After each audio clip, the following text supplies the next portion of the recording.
Coucou les amis, donc je reviens avec mon petit livre pour les soins chamaniques pour tous. Bon.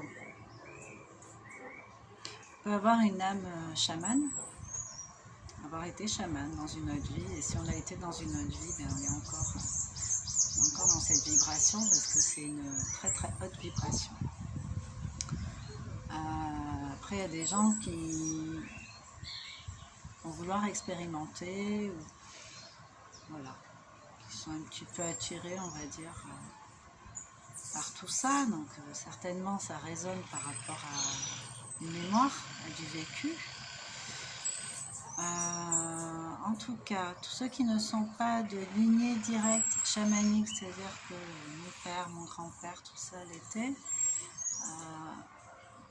en général, on les nomme plutôt et se nomment eux-mêmes par respect pour les chamans de lignée de sang, de lignée ancestrale, les hommes et les femmes médecine. Donc c'est ce qu'on vous apprend en fait dans ce livre, à devenir homme et femme médecine. Sinon, ouais, chaman dans l'âme, quoi. Alors aujourd'hui, je suis avec la pratique 3. La dernière fois, je vous ai parlé des doubles. On a 15 doubles. 15 doubles, donc l'âme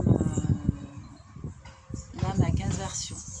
Elle est en 15 versions en fait. L'âme originelle, et de cette âme originelle découlent 15 versions qui sont venues expérimenter, par exemple, le fait d'être mère, le fait d'être, le fait d'être juge, le fait d'être riche, le fait d'être pauvre, enfin voilà, toutes les expériences qu'on peut trouver ici-bas.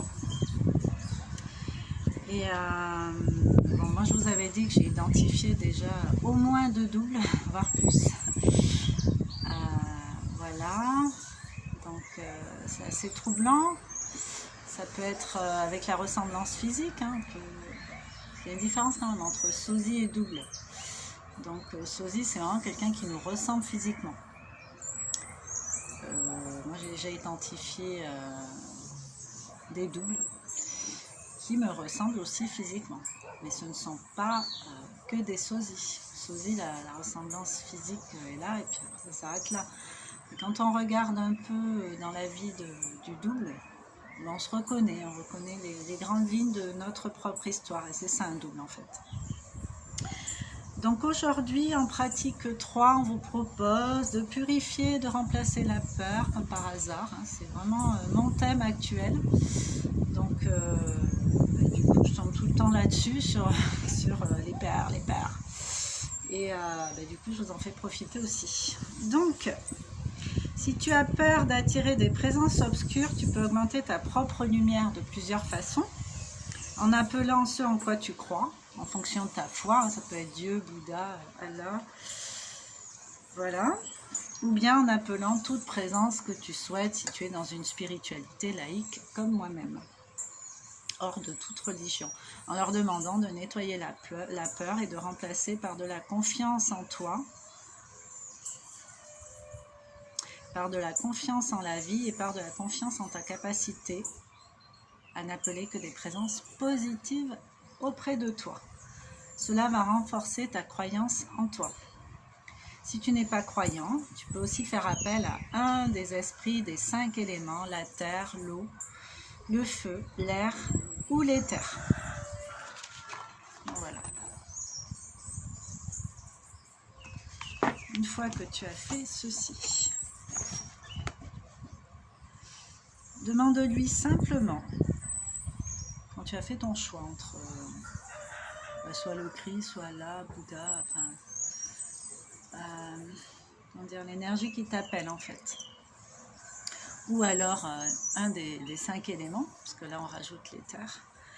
Une fois que tu fais ton choix, demande-lui maintenant de nettoyer ta peur. Donc évidemment, on va le faire en état stationnaire, on va se poser pour faire ça, respirer profondément, ressentir son corps, c'est toujours pareil, reprendre conscience de soi, dans sa corporalité, dans sa respiration. Une fois que vous vous sentez prêt, vous lui demandez de nettoyer votre peur. Puis, commandez à l'univers de vous remplir de confiance et de confiance déjà en vous et en la vie. Sens comme tu es fort, sens comme tu es ancré. Et une fois que vous avez ressenti cette énergie, que vous avez demandé ce nettoyage, alors déjà dans un premier temps, ressentir l'énergie que vous appelez. Ensuite, ressentir le nettoyage de cette peur, donc la réponse à cette demande. Voilà, sentez comme vous êtes fort, comme vous êtes ancré, essayez d'apprécier en fait ce nouvel état d'être, ce nettoyage. Et une fois que c'est fait, vous dites de poser le livre et de marcher en conscience dans cette nouvelle énergie de confiance. Voilà. Ensuite, inspire et expire dans ce sentiment de confiance, donc toujours en respirant, en inspirant, en marchant. Dans l'inspire, porte par ton souffle l'information de ce sentiment à toutes tes cellules. Utilise la connaissance de ton corps. Donc, tu peux citer, par exemple, j'envoie cette force, cette lumière de confiance en moi, je l'envoie dans mon coude, je l'envoie dans mon cœur, je l'envoie dans mes yeux. Continue à marcher, à inspirer jusqu'à ce que ce sentiment nouveau habite tout ton corps. Vraiment jusqu'à ce que vous sentiez qu'il y ait un changement, quelque chose de positif, peut-être de plus léger. Toutes les cellules sont conscientes, à toi de leur donner la bonne information, celle qui te sert à te réaliser. Voilà, après on vous propose, une fois que tout ça est fait, de communiquer avec une présence invisible. Donc on vous dit que la première chose à faire est d'ouvrir votre cœur et d'entretenir la détente. On vous propose de vous asseoir en fermant les yeux, de prendre une profonde inspiration et à l'expire de relâcher toutes les tensions pendant quelques minutes. Et quand le corps physique se relâche, le mental se calme. Te voilà prêt à entendre, prêt pour une conversation. Tu peux développer de véritables relations avec certains êtres, en particulier avec ton ange gardien, ton archange gardien ou bien tes guides, les esprits des animaux qui sont proches de toi. Voilà. Donc, mettez-vous dans vos ressentis, faites-vous un peu confiance. On n'est pas là par hasard, on a tous une mission d'âme, une mission de vie, une mission d'âme, donc voilà, l'idée c'est quand même de s'en rapprocher, de vibrer avec des choses qui nous conviennent complètement, qui nous ressemblent, vers lesquelles on est vraiment attiré, pas juste par goût, par fantaisie du moment, mais au niveau de l'âme en fait, il se passe un truc, là, il y a un appel quoi. Donc voilà, mettez-vous dans vos ressentis. Moi, je fonctionne vraiment avec mes ressentis, mon intuition, bon, évidemment ma conscience des choses, hein, je sais pas. Mais beaucoup avec mes ressentis. Et de toute façon, tout ce qui est énergétique, on va le capter avec nos ressentis. Ça, c'est clair et net. On peut les voir aussi, mais souvent, c'est très subtil en fait. Vous pouvez vous entraîner avec vos enfants. Moi, je fais souvent ça avec mon fils, je vous l'avais déjà dit. Des fois, il essaie de me surprendre. Et à chaque fois, je me retourne et je le vois. Il me dit, mais comment tu fais? Je dis, ben, j'ai senti qu'il y avait quelqu'un. J'ai senti une autre énergie qui était en train de rentrer dans mon espace, dans la mienne. Enfin, bon, je mets ces mots-là maintenant parce que j'ai toujours fait ça, mais maintenant, je sais de quoi il s'agit. En fait, c'est ça. Donc, entraînez-vous à essayer de capter d'autres présences.